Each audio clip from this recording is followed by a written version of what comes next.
pigkarala. Tiyempo ang sa dining ginadundo mga pinalangga ng mga militar.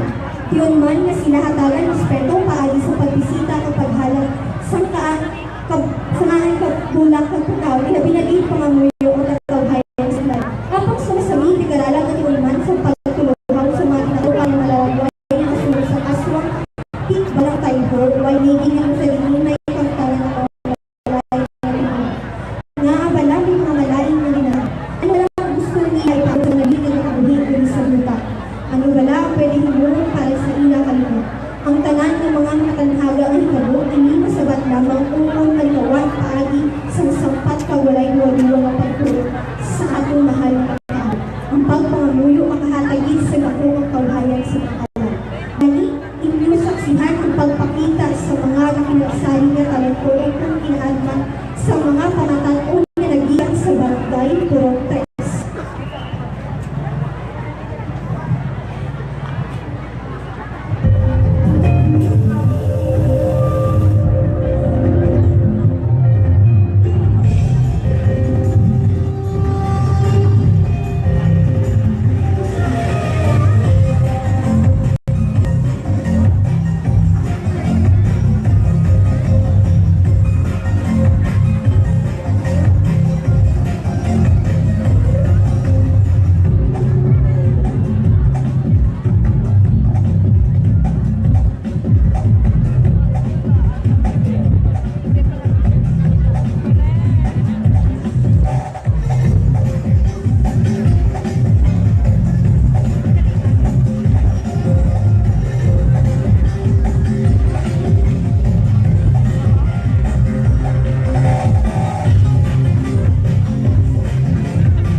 There you are, mga kaabyanan.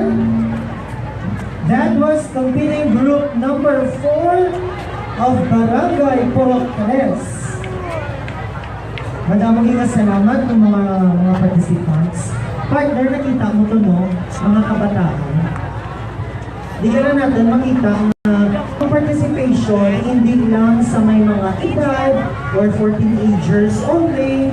Di nga may 6-7 years old sa rangran nga mag-intra. And that is already something, no, nga makita nato. The Garalan Festival actually caters all ages kung kasalan pa mag-perform. Yes. You are actually open to showcase what you have. Pag siguro nakita ka man na rakugid man mga talented na mga pagyanahons. This generation. And so,